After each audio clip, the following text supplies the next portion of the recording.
Livro de Primeiras Crônicas,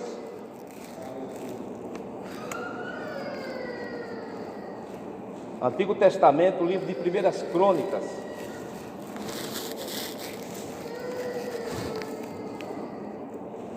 É o capítulo de número 13, versículos de número 5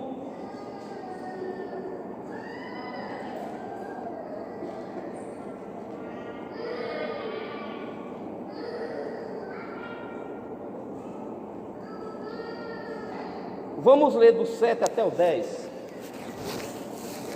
Primeiras Crônicas, capítulo 13, versículo 7 até o 10. Diz assim a palavra de Deus: E levaram a arca de Deus sobre um carro novo, da casa de Abinadab, e Uzá e Aiô guiavam o carro. Davi e todo Israel alegravam-se perante Deus com toda a sua força, em cânticos com harpas e com alaudes e com tamborins e com símbolos e com trombetas. E chegando à eira de Quidom, estendeu Uzá a mão para segurar a arca, porque os bois tropeçavam. Então se acendeu a ira do Senhor contra Uzá e o feriu por ter estendido a mão à arca, e morreu ali perante Deus. E Davi se encheu de tristeza de que o Senhor houvesse aberto uma brecha em Uzá. Podeis aceitar, meus irmãos?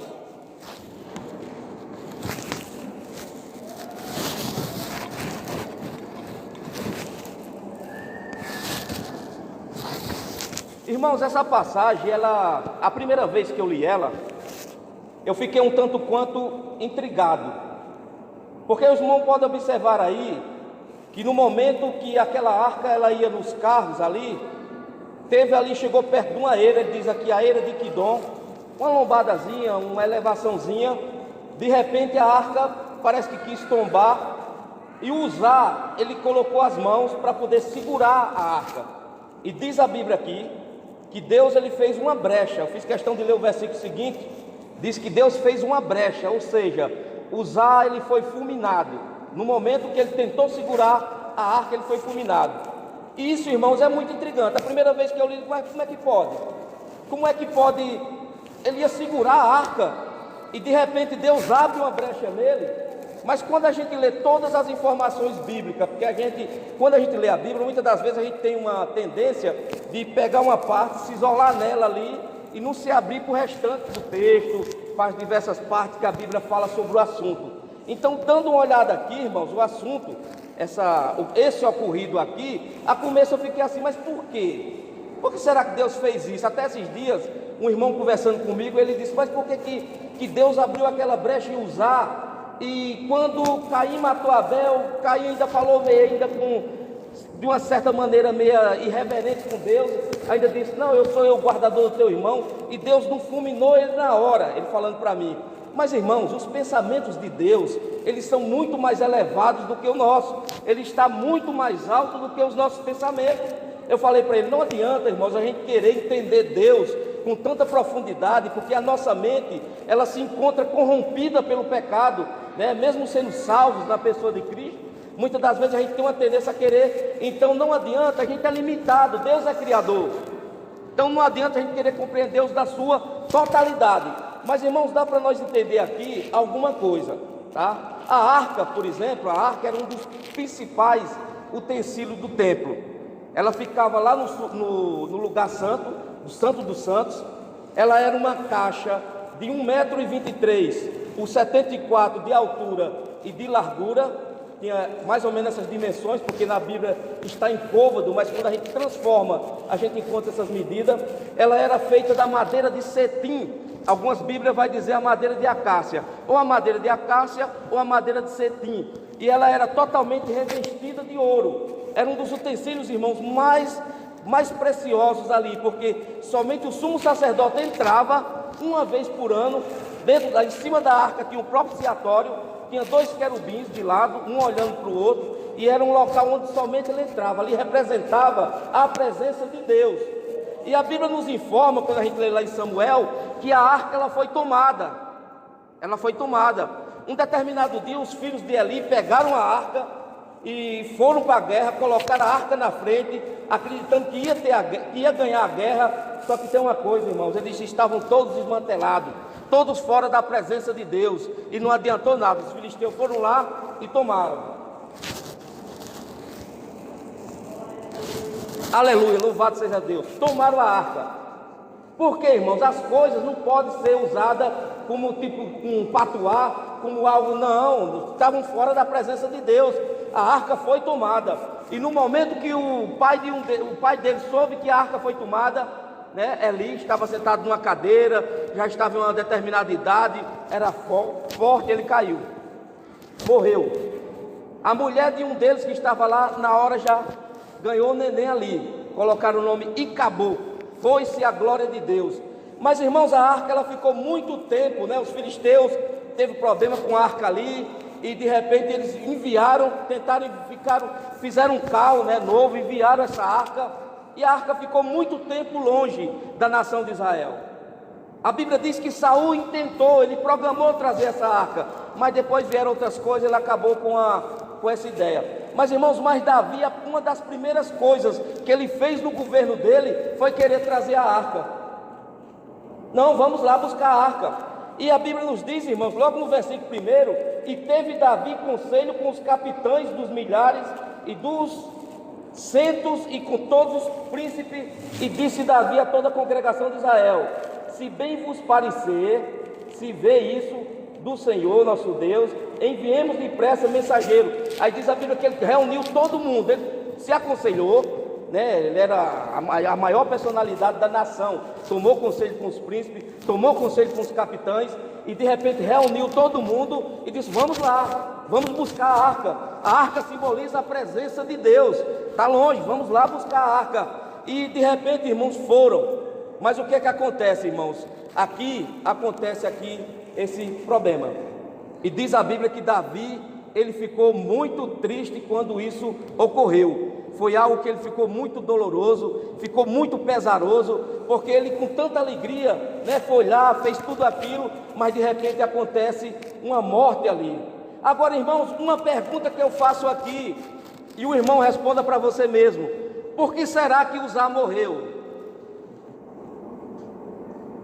Por que será que Uzá morreu? Não é uma coisa para a gente pensar. Por que será que Uzá morreu? Irmãos, em primeiro lugar, a arca, ela não deveria de maneira nenhuma ser tocada. Antes de chegar lá, chegou em Bet-Semes. Os homens somente olharam para a arca, morreu 50 mil. Olhe bem, os homens somente olharam para a arca e morreu 50 mil, só pelo fato de olhar.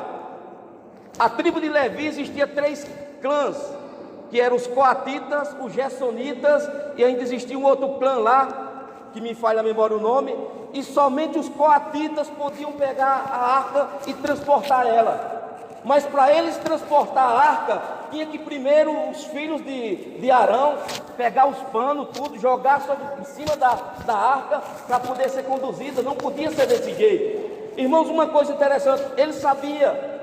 Não foi uma coisa que ele não sabia, eles sabiam. E dentro da igreja, irmão, muitas das vezes, olha só uma coisa, a Bíblia diz que Deus, isso está em Atos capítulo 17, versículo 30, Deus, ele não leva em conta os tempos da ignorância. Ele anuncia a todos os homens, em todo lugar, que se arrependa. Uma coisa é a pessoa pecar de forma deliberada, sabendo que está pecando e programando pecar. E outra coisa é quando a pessoa não tem conhecimento. É o que acontece com as pessoas lá fora.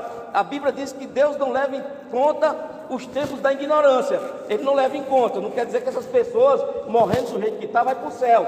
Mas ele não leva em conta. Ele anuncia que se arrependa.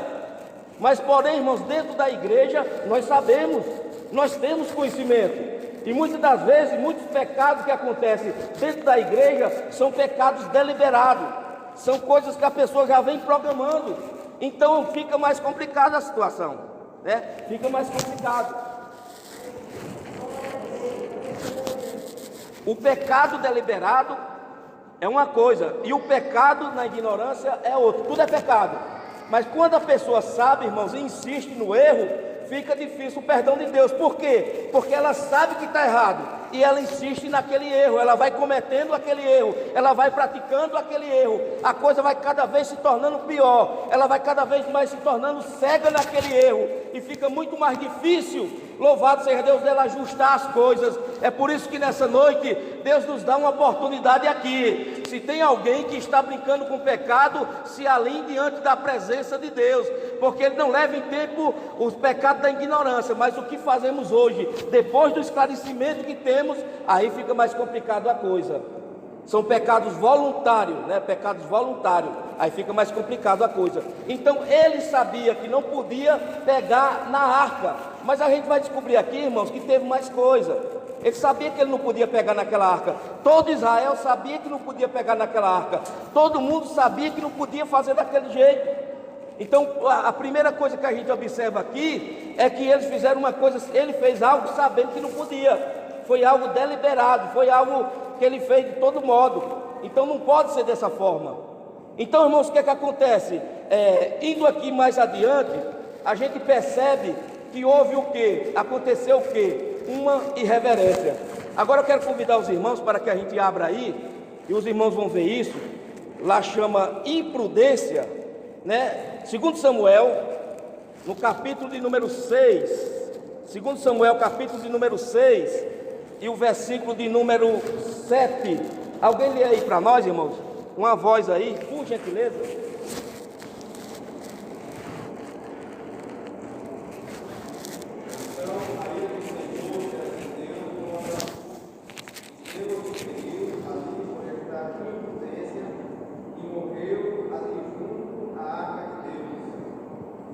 Olha aí, a Bíblia diz que teve o que aí? Uma imprudência. Por que uma imprudência? O que é uma pessoa que não é prudente? Imprudência é uma pessoa que faz as coisas sem pensar. Ela não pensa e já faz, ou ela faz de qualquer maneira, ela não analisa, ela não pensa naquele momento e já vai fazendo.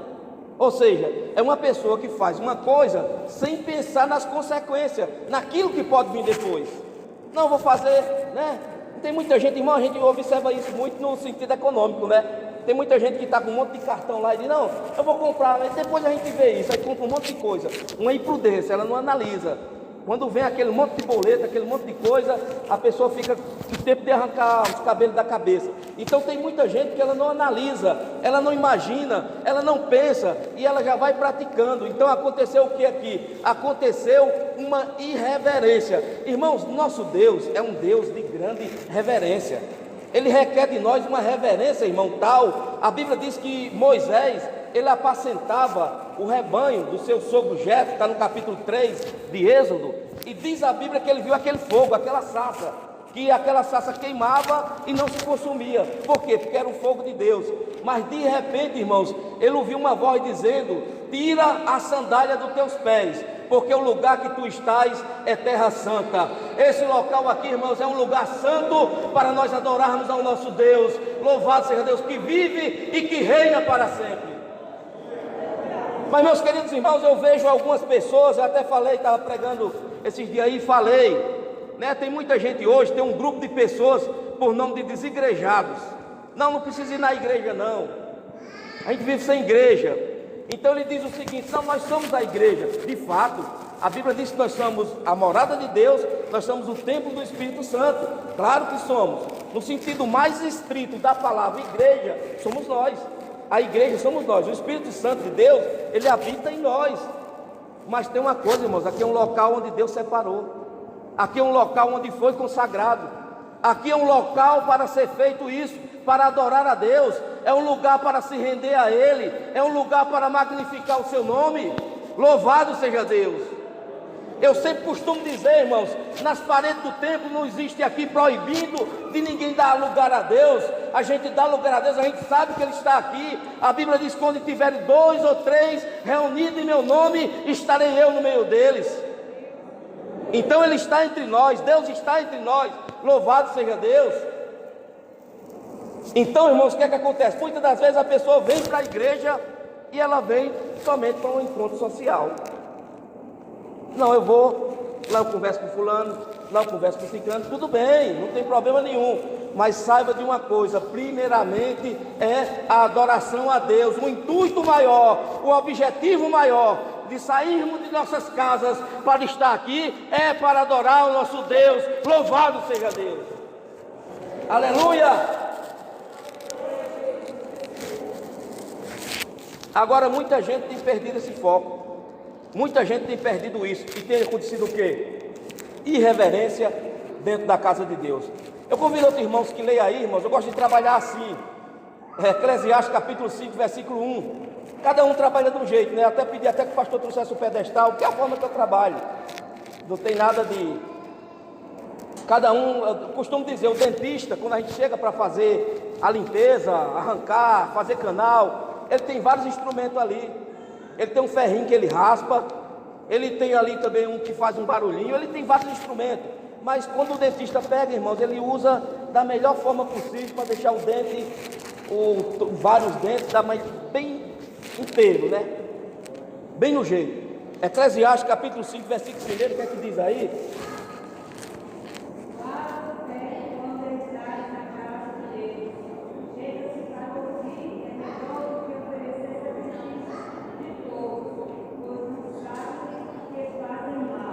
Olha aí.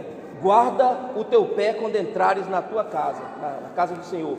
Guarda o teu pé. Ou seja, a gente entende que isso não é literal. Ninguém vai cortar um pé e guardar lá. Isso daí é anda menos, conversa menos. Tem até que diz ali, que diz, inclina-te mais a ouvir. Inclina-te mais a ouvir. Por quê, irmãos? Porque estamos aqui diante de um Deus vivo, de um Deus que quer ser reverenciado, de um Deus, irmãos, que quer ser adorado, de um Deus que diz que não dá o louvor dele às imagens de escultura, de um Deus, irmãos, que requer exclusivamente que a adoração seja somente a ele. Louvado seja Deus.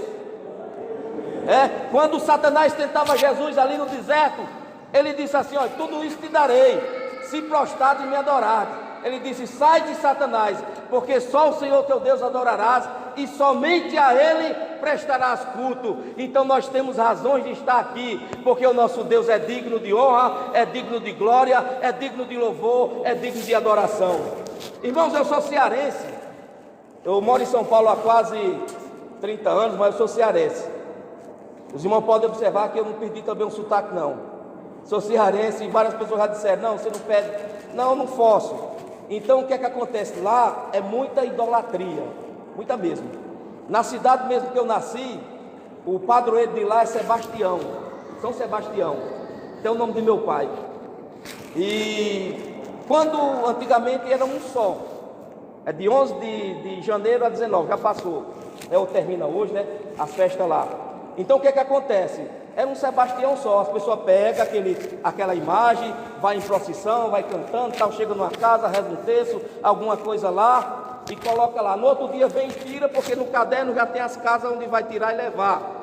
Mas quando eu fui, o homem, o ser humano é terrível. Quando ele não tem Deus, na minha época tinha só um, quando eu morava lá. De repente, viajando para lá, depois de uma certa idade, tinha 4. Cidadezinha pequena. Eu estou aqui, passou um. Quando eu chego ali, passou outro. Vai ser o mesmo? Mas não era o mesmo. Tinha 4 para dar conta de tanta casa, sabe? Porque um só, eles tiveram aquela malícia. Não, se nós tiver 4, nós ganhamos mais. Servindo a um Deus que não fala, que não ouve, que não faz nada. Mas nós servimos a um Deus que se movimenta, a um Deus que anda, a um Deus, louvado seja Deus, até que trabalha em favor dessa igreja. É um Deus que trabalha. Então nós servimos a Ele. Então, irmãos, dentro da casa de Deus temos que ter total reverência, total respeito, porque o nosso Deus, Ele merece reverência, Ele merece respeito, Ele merece toda a adoração. Temos que dar ao nosso Deus. Então a gente vê aqui, irmãos, também uma outra coisa aqui, para nós finalizarmos, uma coisa muito interessante aqui, é que teve aqui também uma inovação. Está entendendo? Nós estamos discorrendo nos pontos em que, porque Uzá morreu, estamos discorrendo. Teve aqui uma inovação. E qual foi a inovação que teve aqui? Porque teve aqui uma inovação. Se os irmãos observarem aí, A arca, ela estava sobre um carro. Sobre um carro. Mas como é que pode isso?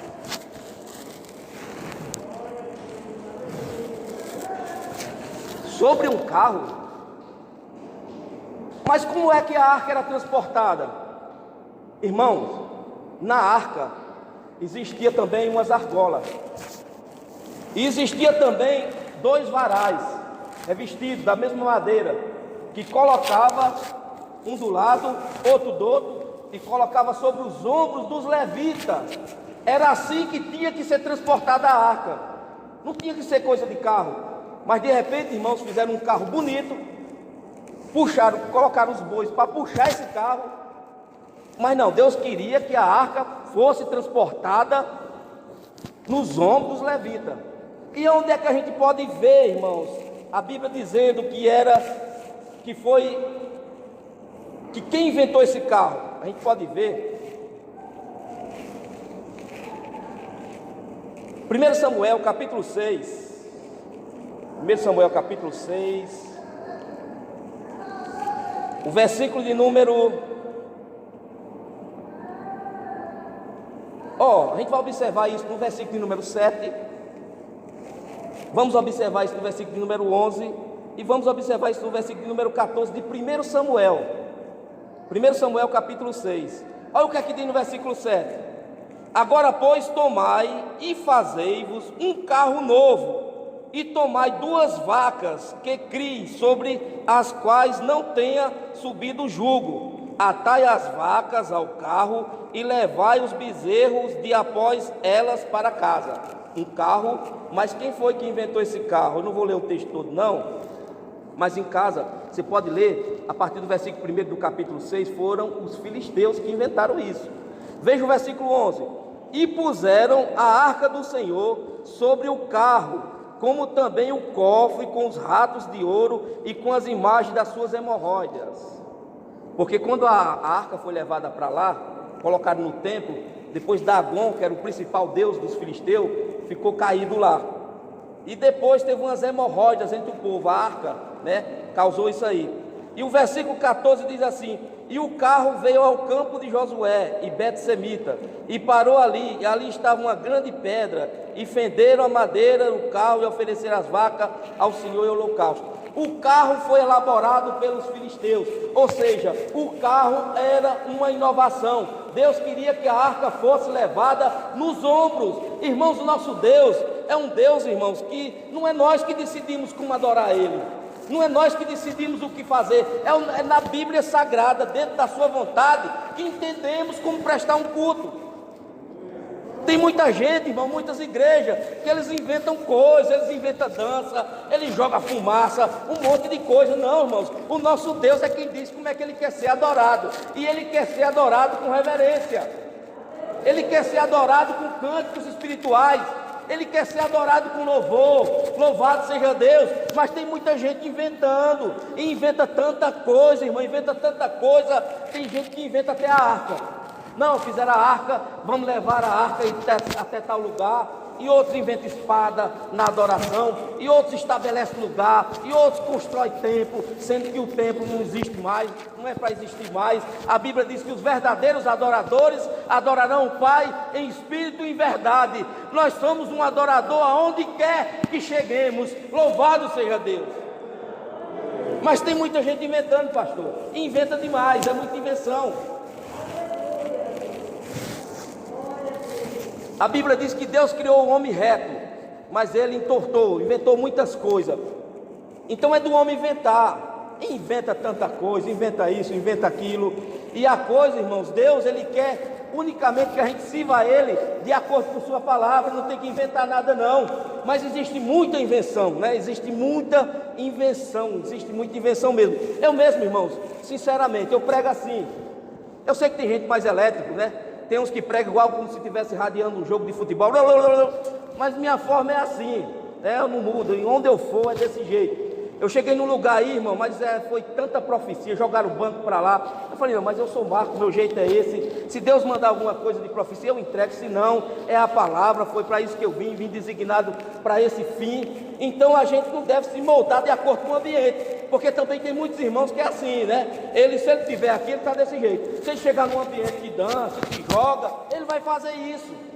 Não, a gente deve ser quem a gente é, e a gente deve atentar para saber como é que Deus quer que a gente faça. E o nosso Deus, ele não muda. Irmãos, não importa, as pessoas podem até dizer, não é quadrado, os tempos mudaram, as coisas mudaram, tudo bem, mas o nosso Deus permanece para sempre. A Bíblia diz, não moveis os marcos antigos. Então, o que é marco antigo ficou estabelecido e pronto, não se mexe nisso. Mas muita gente quer mexer, quer fazer um negócio, quer fazer outro, e as coisas, irmãos, às vezes fica meio aqui. Por quê? Muitas das vezes até aglomera muita gente, mas muitas das vezes não tem essência ali naquele meio. As pessoas só vão porque tem aquelas coisas lá. Então, a inovação, ela não é boa de jeito nenhum. A inovação, ela não é boa de jeito nenhum. Eu aceitei Jesus, irmãos, no dia 6 de outubro de 1991. Eu tinha 17 anos de idade quando eu aceitei Jesus. Aceitei, li a Bíblia bem antes, e tudo. Então, aceitei lá no Nordeste, no interiorzão. Ainda peguei a Assembleia de Deus como ela era no começo ainda, mais ou menos. Ainda tudo parecido ainda, né? E de repente, irmãos, os tempos vai passando, as coisas vai passando, e a gente observa que muita coisa vai mudando, né? E a nova geração que vai vir, ela não sabe de nada do que foi no passado, porque a história é boa. Eu sempre digo, a gente tem que se valer da história, não só da Bíblia, mas da história, saber como é que foi. Mas muita gente vai indo, muitas coisas vão sendo adicionadas, e essas pessoas nem sequer estão percebendo que está absorvendo uma inovação. Mas a inovação, não sei se vocês já ouviram a história da rã. Diz que a rã, ela tem o corpo dela é adaptado até uma certa temperatura, ela vai mudando de acordo com o ambiente, se vai esquentando, esfriando. Mas tem uma coisa, mesmo que a rã suporte, se você jogar ela na água quente ali, que seja, mesmo que ela possa suportar, conforme vai passando os tempos ali, ela pula. Ela estranha, jogou, ela pula.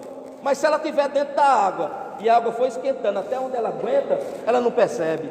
Dizem alguns estudiosos isso, né? Ela não percebe.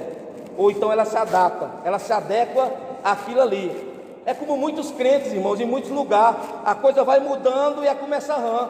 Ele não se apercebe que está mudando, e ele vai no clima, ele vai fazendo, ele vai, tudo quanto coloca, ele não contesta nada, para ele está tudo bom, e é daquele jeito mesmo, e vamos, e aquela coisa toda. E não é desse jeito. Existem as inovações, louvado seja Deus.